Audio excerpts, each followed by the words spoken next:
All right, so I want to take a look back at some of the history of the Japanese World Warriors. And let's go take it all the way back to 2023, back when the Japanese World Warrior events for the first season of Street Fighter 6 were only getting a lowly 628 players in the 500 to 700 range for the entrance. And if you take a look at the history of the winners for these events, you might be noticing something interesting. It's Oniki who wins the first one, Yamaguchi, and then Tokido, good old Tokido, and then at the end we have a sweep from Fudo. Fudo winning number 4, number 5, and then Fudo goes on to win the regional final, which was very important because in this version of the CPT, Japan was not a super region. That concept didn't exist. You had to earn the CPT points, or the World Warrior points rather, to get to your regional final, and you had to win the regional final to get into Capcom Cup. So Fudo at the very end, he hit his stride and went on to Capcom Cup and ended up finishing, I believe, in the top 16, top 9, or maybe top 8 placement at Capcom Cup. Had a really good season 1 for Street Fighter 6. And then come into the 2024 season, let's take a look at the winners again. Kakadu, first place. Higuchi, first place. Kawano, first place. Fudo again, then Momochi. Notice how it's pretty difficult to win more than one of these in the season. Typically in the Japan World Warriors, people are not consistently winning, and part of that is due to the increased level of competition, now cracking over 765 players, more than the very first World Warrior event, which is pretty surprising for a competitive game. Like normally the first season of tournaments has by far the most entrants, and over time, you know, it whittles away as the more dedicated players remain. But in Japan, the numbers were going up. And then enter World Warrior 2025, where the first World Warrior event of this season had 2,357 players, which is unheard of. Suddenly, out of nowhere, Japan, the numbers are skyrocketing far and beyond the 600 for the first season. And for this season, we had similar happenings to the last season, right? Goichi wins the first one. Then Hibiki with Lily, mind you, wins number 2, with Daigo getting second. And it kind of seemed like things were going to be, you know, as it was before with Sahara, you know, winning the third one, where we're going to have a new winner for every single World Warrior event. That was until World Warrior number 4, which just happened just this past week with over 1,253 attendees, where Sahara became the first person to win since 2023 more than one World Warrior event, and on top of that, to win them back-to-back, with Kowano getting second place. So Good 8 Squad is kind of cooking. And this is what got me thinking, is like, man, Sahara, I was kind of counting you out when Sahara was picked up for Good 8 Squad. You know, they were the reigning Street Fighter League world champions. I was like, who is this dude, right? I hadn't really heard of him up until that point, and now he's cooking in the World Warrior, and he's doing his thing there, and now he's in the lead for the points, and Japan's now a super region, so he's looking pretty good to qualify via the points and get his ticket directly to Capcom Cup by having the most points in the World Warrior, which would be the case if he hadn't already qualified by winning UFA, one of the 8 premier tournaments, just before winning all of these World Warrior events. So if you actually look at his results here, in Japan World Warrior number 1, Sahara drowned in pools. He got top 384th place. And immediately after that, the next week, after placing 384th in his World Warrior opening event for the season in Japan, he goes on to win a premier CPT qualifier in France in UFA to get into Capcom Cup. So I don't know what happened in this week, but since then he's turned things around, because he went on to make top 8 in all 3 World Warrior events after that, including winning number 3 outright and winning number 4. It is safe to say we have not seen this level of dominance from a player in Japan in quite some time in the world of Street Fighter 6. So something happened. I don't know what happened on this day in September, but Sahara here, is it Sahara? Sahara here has been on a tear ever since drowning in pools over here in World Warrior Japan. So there's officially a new king of Japanese Street Fighter, and we're gonna go ahead and watch the top 8 and watch Sahara's matches to see what exactly he's doing with the nerfed and killed version of Ed, and figure out why Sahara is currently the most dominant player in Japan. So let's go ahead and check it out. I didn't believe that. Stand MK is like, you know, people are arguing that no matter how much you nerf Ed, he's going to be fundamentally strong, and I kind of agree with his practically unwhiff punishable normals and the way flicker interacts. Like, not having a throw loop isn't a problem when you have options like meaty flicker. But look at that, that's an actual punish there. But Karo couldn't believe it himself. Like, he didn't convert into anything because he didn't actually believe he'd get the whiff punish. It is possible to whiff punish if you have the right normal to stand MK, but it's just very rare. Backdash. Oh my god.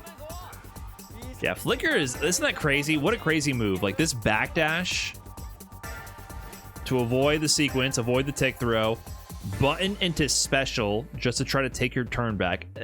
And this is basically a button to a fireball. Then this fireball punish counters because they dare try to check your offense, and you get a full combo conversion from it. Like, when you really think about it, flicker is a fireball that punish counters the shit out of you and kills you. Empty jump low, yeah. The fake jump pressure is really strong after any of the blitz knockdowns. The defensive RPS from the Japan tournaments is always like insane. Oh, wait a minute. A gift from Kowano to his teammate. Dry parry OS, and suddenly, dude, that is crazy. Suddenly, with that one flicker bait, he baited out the parry from Kawano, and that put him in a horrible drive gauge situation, and now this is actually a winnable round for Sahara. That is the power of Ed's flicker. Managing their drive gauge. This is very doable. Oh my god, what a check. That was your life. Take a look at the situation. So first of all, obviously, Kawano messed up, but he got the back throw, and he goes for the meaty parry in the situation. Or the meaty flicker in the situation. And the counter to the meaty flicker is, of course, to parry. But there's a game of chicken, because Ed can command dash forward and throw your parry, or back, but you can maybe drive rush out of there and get a hit as well. And he goes for the back dash just to bait out the parry into drive rush, and now Kawano has no drive gauge. And that dictated the rest of the round, and Sahara almost made that comeback. Oh, actual whiff punish on Ed stand MK. Oh, you tried again. See? Oh my god. This is the danger of trying to play footsies with a sweep. Kawano's feeling like hot shit because he whiff punished stand MK one time. He tries to do it again on the crouch MK, gets bodied for it. Oh shit. Yeah, like I mentioned, there's a game of chicken here, right? Because Sahara could dash in here, throw the parry, or Kawano can then drive rush out of this and jab check them if he tries to dash in to punish the hold parry. Or Sahara could sit here and hold the flicker, and then if he holds parry, then drive rushes in, he could like release the flicker later and grab him out of the drive rush. Or you know, the wheel of options keeps turning, and I think Kawano's just like, fuck that. I'm getting in there one way or the other. Drive rush into DP. Wow. Partial charge heavy. Clips him trying to jump out of the situation. Dash under from the odd cross-up angle. Uh-oh, back throw. Hold on. That was kind of... Sahara was cooking there for a second. Plus frames. Oh, he teched. Rare tech. One touch and he gets level 3 conversion. Drive rush cancel to get in for the tick grab. Sudden life lead. Yeah, OD fireball will disrupt the flicker there. You can't take another hit now. What? What, dude, what are they on in Japan? First of all, the quality went to shit here. Second of all, did my man do random DI out of nowhere like that? I think he could have counter DI'd. That was a jump scare. Backdash on the throw. Oh, dream time. What do you got here? Okay, 1 desync. Going for the classic dream. Coast to coast, no shin dream there, but efficient. Meaty. Oh, he got another level 2. The meter build is insane. Now next throw's gonna kill. And that's why this is an Ed round. Okay, he messed up the sequence. He could have thrown him there. He did the throw too early. Whoa, nice perfect parry. That took me back to 2024 early season 2 Ed. You dream combo coast to coast. You build your meter back. You get an immediate second conversion to level 2, and then the next interaction kills. Oh shit! The fully charged heavy clipped him. It's interesting how that's not the first time he's represented this, right? When the opponent is burned out, he seems to play with the mind game of partial charge or fully charged heavy punch, because the fully charged heavy punch will side swap and it'll be plus no matter what. And I forget what partial charge is. I guess partial charge is still plus if they're burnout. I believe it's -2 normally, if I remember correct. So he really represents it a lot. More so than I see other Eds doing. Baits level 1. Micro walk. Oh shit, what, meterless? This is why you learn your micro walk. So he's gonna preserve the drive gauge by holding parry on there. And then the heavy kick punish counter, stand heavy punch, it's gonna be a drive rush cancel. And after this drive rush heavy kick, Ed has a really lenient micro walk combo. You have a lot of frame advantage here on the drive rush heavy kick. So you walk forward for a few frames at this point in the combo. There's the walk forward, and then you build a sliver of drive gauge right before you do the medium, and then that's where you do your drive rush cancel, and that leaves you a sliver of drive gauge right here for 1 extra drive rush cancel to extend your combo. And what that allowed for, this was a specifically relevant situation, this let him save the super in the situation. See right here, or he would have done even less damage before this, but he would have had to spend level 1 here for sure without the micro walk to kill. But with the micro walk, he gets to do the DP ender instead. So that's huge for the meter management. Uh-oh, hold on. You weren't supposed to get hit by that, my man. Just a block. No one's blocking though. Except Kincho, he's taking the throws. Throw loops. Oh my God. The nerfed throw loop. I'm telling you, why do people act like having a drive rush throw loop is the end of the world? Sahara scores the back throw, gets in with the drive rush cancel into throw, dashes up into the fake throw, drive rush throw loop again. You don't need a true throw loop. If you have it with the drive rush, it's still extremely threatening and powerful. All right, what's Sahara gonna do here? Big whip punish. Oh no, crouching heavy kick whip punish into the OD. Oh, he look, this is the dropped level 2 damage, by the way. So Sahara, getting the crouch heavy into OD blitz into level 2, that's gonna be maximum damage. But here he actually misses the dream. He mistimes the blitz, so they fall right into the blitz. Probably did a little bit too early.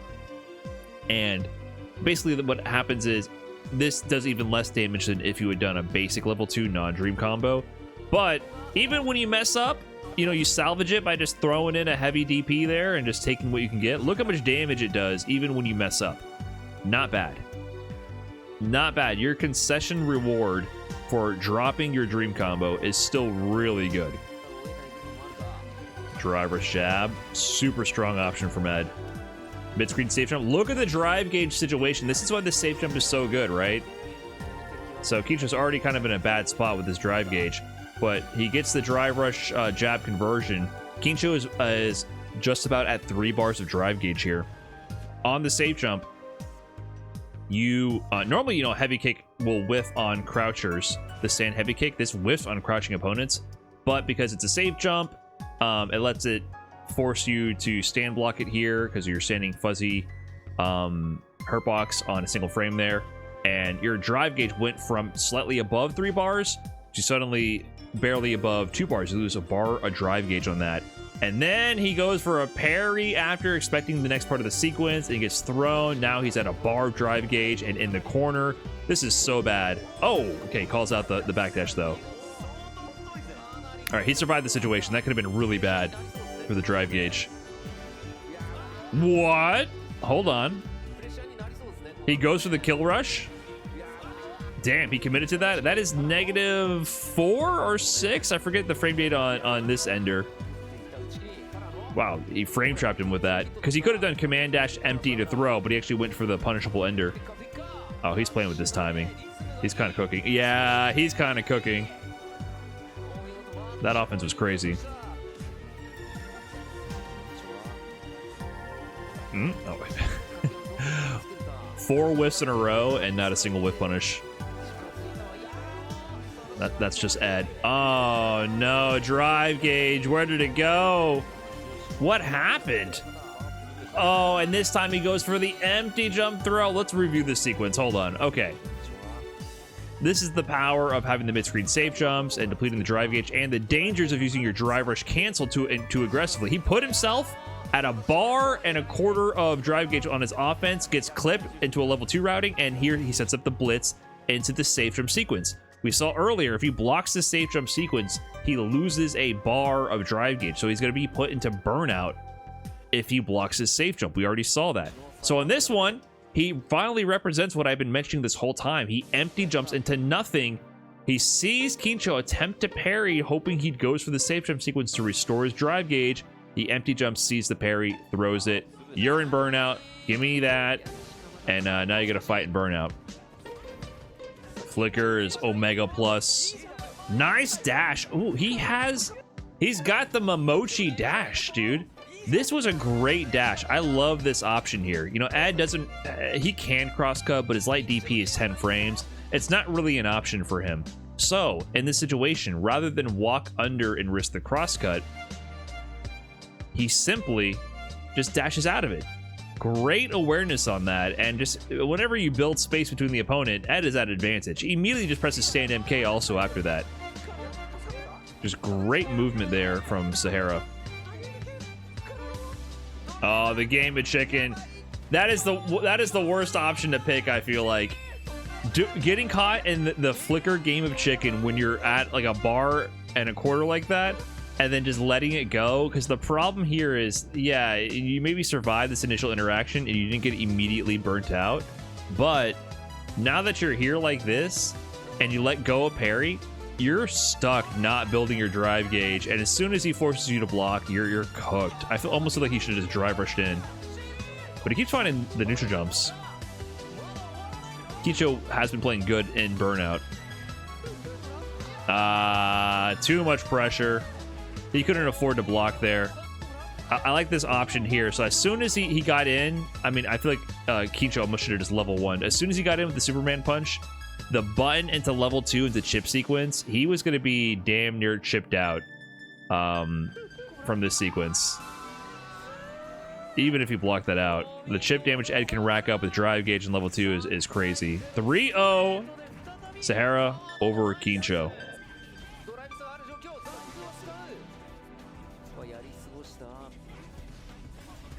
No way. Clipping the extended hurt box in the early part of the fireball drive rush, recognizing the pattern. Great awareness. Huh? That was a weird combo choice.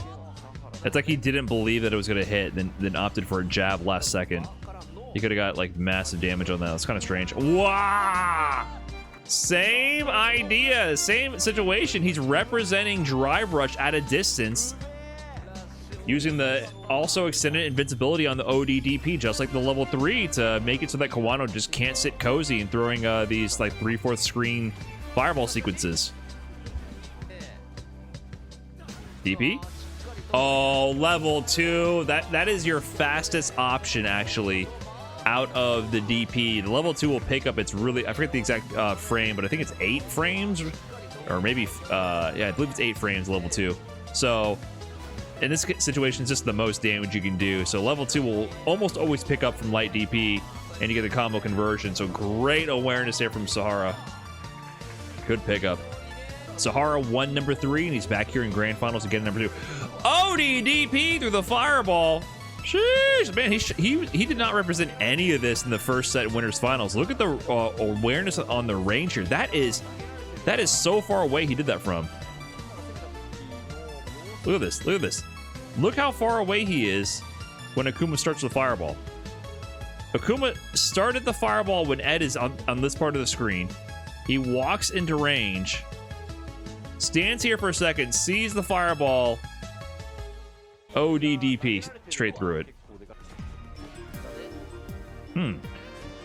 This buff, I think, is so interesting. Like, just even in this kind of a sequence, just doing medium into flicker into the back kill rush on hit, that can set up such advantageous spacing. Instead of being at an ambiguous range up close after securing the hit, you can reset and then dominate at the extended neutral range, which Ed prefers. So you can reset your pressure on hit, get the combo damage back up, and harass again at a distance. Oh, try to snipe it with a heavy kick. Almost got clipped by the air fireball. Perfect parry into flicker, punish counter, knockdown, time to zone. Kawano, yeah, drive gauge under attack. Sahara was cranking up the momentum there. Don't whiff! Oh my god. He whiffed Superman punch, gave Kawano the heavy kick plus frames. Sahara's about to build level 3. Level 2, level, what are you gonna do? Oh, that was strange.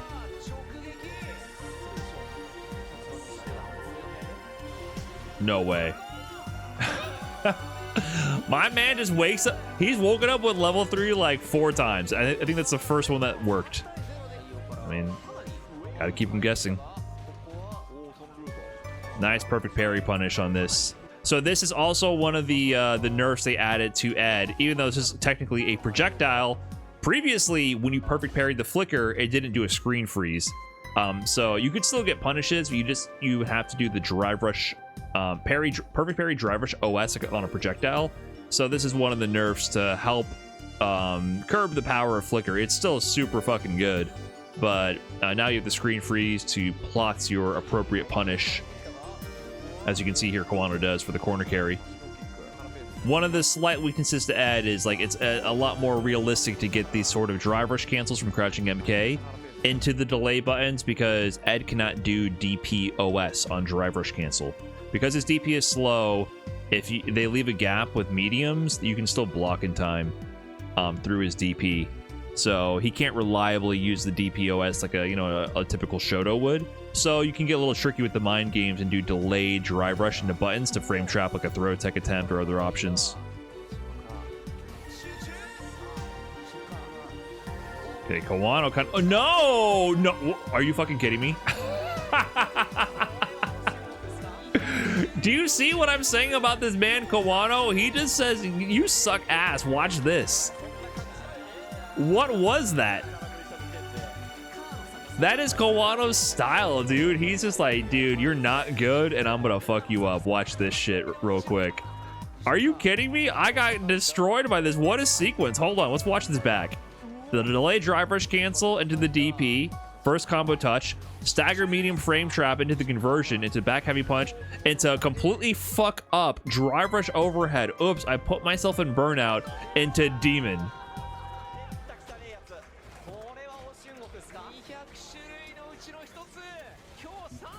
Are you kidding me? You know, for a second there, I thought Sahara was going to jump it because, you know, they're teammates and they probably play each other a lot. And he was like, nah, I know your shenanigans. Are you kidding me? That looked like such a fumble. This looked so fake. I for sure thought he fucked up. I got bodied by this. I definitely thought he messed up. Once again, delay medium, catching either a delayed button or a throw tech from Sahara. Backdash on the throw. Do you have a dream, Sahara? Oh, he built a level 1.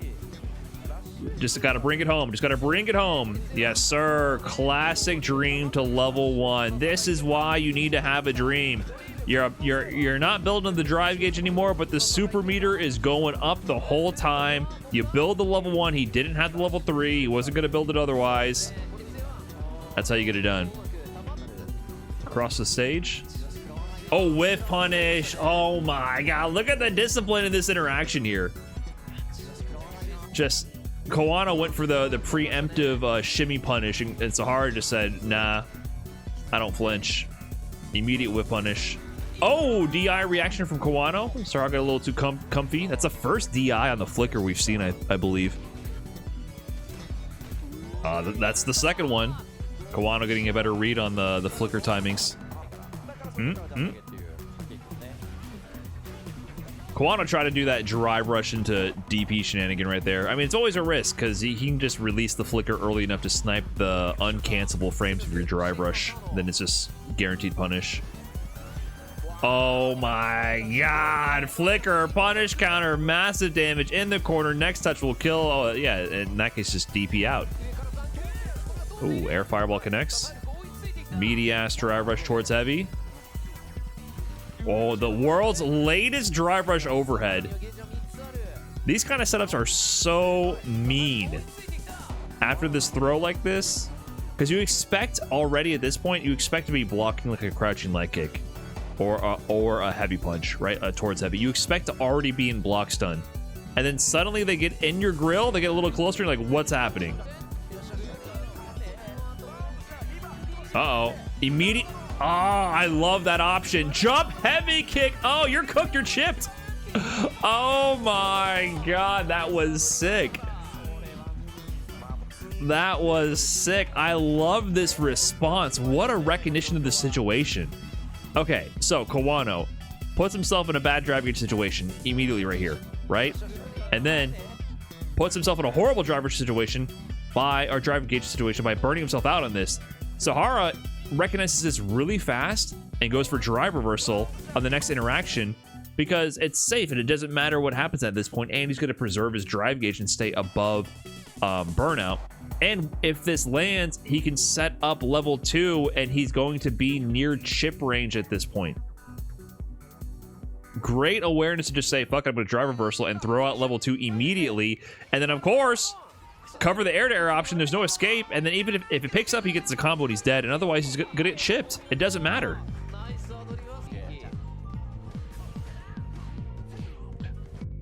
Did you see that? You see that? You see what he's earned? Okay. Sahara does drive rush after the crouching medium into jab. Airtight block string. And then Kowano now, after doing reversal DP 45 million times and being correct every single time, after blocking like a +2 or +3 drive rush jab, he now does reversal crouching medium punch. This is the power of Kowano's like RPS. I think a lot of mid-level players and below, they don't RPS hard enough. Maybe mid-level players. I think the lower level players, they RPS too much maybe. But when Kowano and other high-level players are RPSing, they're going for the gusto. He's saying, I've conditioned Sahara now to finally respect my reversal DP in the situation. Now when I challenge and steal my turn because they're scared of my DP even though they have advantage, now I'm going to press medium. Because if Sahara does a delayed button, for example, to like OS pressure after blocking a fast DP, this is going to counter hit to massive damage. What? I know we're supposed to be like glazing Sahara right now, but what is wrong with this dude? What is wrong with Kowano? I mean, the fireball is negative frames.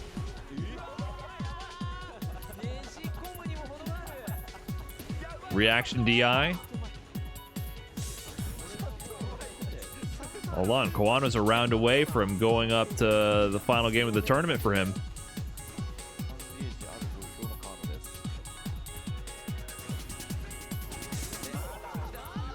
Okay, and this time on the RPS, on the drive rush cancel, after the jab, he went back to the DP. It's making it so that for Sahara, when he does a drive rush cancel, he's more scared of his own frame advantage than Kowano is. DP there. And then wake up crouching medium punch there. Oh, I'm telling you, you got to rotate the options hard. If you're gonna like take advantage of their hesitation, do it with an option that will give you the win. But speak of win, it's not Sahara winning this. Oh my god, that's crazy. That is crazy. He woke up with the crouching medium punch to call out the hesitation on the offense, to read the situation, and he gets the proper conversion, right? I think that was optimal, what he just did. Doesn't kill, and then Kawano instead gets the round in the game. Damn, that's a pixel. They've got a live crowd watching this. This is Japan, man. They get down for the World Warriors. They got watch parties all over. Perfect parry drive rush OS in the fireball. Oh, meaty. Kawano didn't want to block because of his drive gauge. That safe jump plus the parry whiff means Kawano is on the back foot. Look for how long his drive gauge was locked out. Look at that. Look how long. This whole sequence, just landing this one safe jump, takes a bar, with parry, down to a bar and a pixel, and then he's locked out of the drive gauge. Yep. Still below 3 bars. Nice. It'll be level 2? Oh, it is heavy. Okay. That was crazy. Look how late this hit. Light DP? Heavy DP? You rarely see that. Look at the sequence. Oh, driver's throw loops. It's real.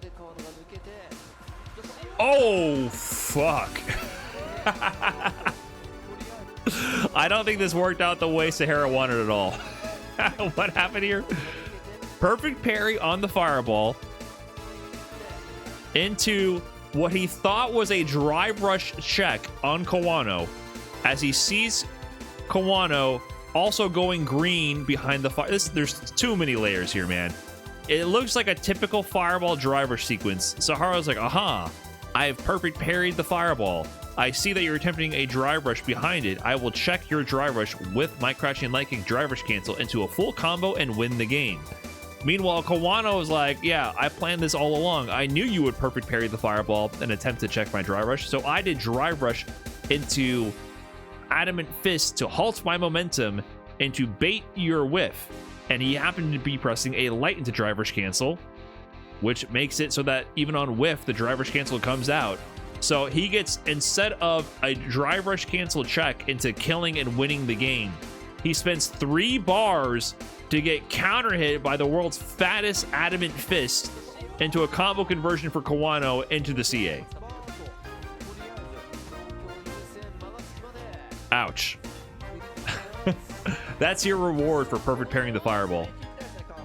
You're burnt. I feel like he's gonna do like drive rush DI. Wait, he might still get the win. Kawano. Oh, the fireball battle still too solid for Sahara.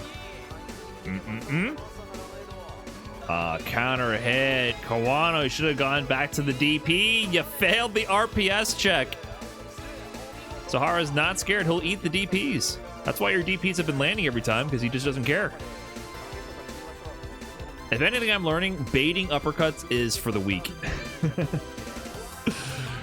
Do not hesitate. Eat the uppercut. Just keep going in. Oh, mid-screen shimmy. Wait, Kawano, you're kind of falling apart here. You're kind of getting cooked. Empty jump low, defended. Next touch kills for Sahara. Drive rush, jab, jab, cooked. Too much momentum. Okay, that's Sahara, the new king of Japanese Street Fighter. I mean, you can see how solid he is in his decision making. Interesting how he rarely techs, but he swings for the fences with the wake up level 3s. He represents wake up buttons a lot, wake up crouching media punch as well.